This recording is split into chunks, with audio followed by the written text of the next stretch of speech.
திருப்பாவை 27ஆம் பாசுரம் கூடாரை வெல்லும் சீர்கோவிந்தா விளக்கம்.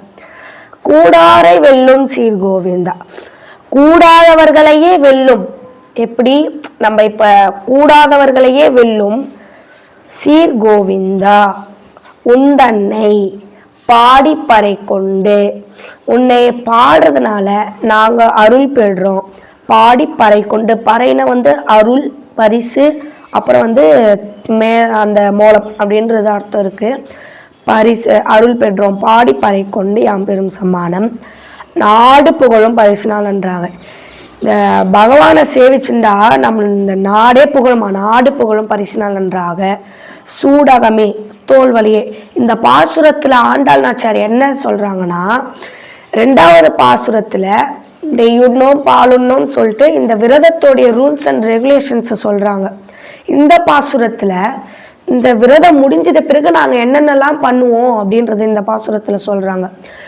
இவங்க எப்படியாப்பட்ட கேர்ள்ஸ், இவங்க ஃபர்ஸ்ட் பாசுரத்திலே சொல்லிட்டாங்க, செல்வ சிறுமீர்கள், ரிச் கேர்ள்ஸ் இவங்க எல்லாருமே. சூடகமே தோல்வளையே தோடே செவிப்பூவே பாடகமே, இப்படி 5 வகையான அணிகலன்களை அணிந்து கொண்டு யாமணிவோம். ஆடை உடுப்போம் அதன் பின்னே பால் சோறு. நல்ல ரிச்சான நல்ல ஒரு ட்ரெஸ்ஸை அணிந்துட்டு ஆடை உடுப்போம், அதன் பின்னே பால் சோறு. 2வது பாட்டில் என்ன சொல்றாங்க, பாலுண்ணோம், விரதம் முடிஞ்சிட பிறகு பால் சோறு.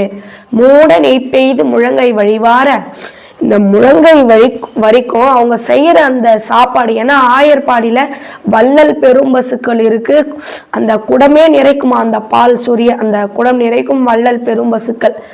அதுல இருந்துலாம் நெய் கிடைக்குதுல்ல, அந்த நெய்யை அப்படியே அருமையா இருக்குமா. அதனால ஒரு சாப்பாட்டுல நெய் அவ்வளோ கலந்து சாப்பிடுவாங்களா அவங்க, எப்பனா விரதம் முடிந்துட்ட பிறகு. அதனாலதான் இந்த முழங்கை வழிக்கும் நெய் அப்படியே வழிந்துட்டு வருமா. மூட நெய் பெய்து முழங்கை வழிவார, கூடி இருந்து குளிர்ந்தேலோர் எம்பாவாய். நாங்க எல்லாரும் கூடி இருந்து நாங்க சந்தோஷமா இருப்போம் கிருஷ்ணரை சேவிச்சுண்டு அப்படின்றாங்க. ஆண்டாள் திருவடிகளே சரணம்.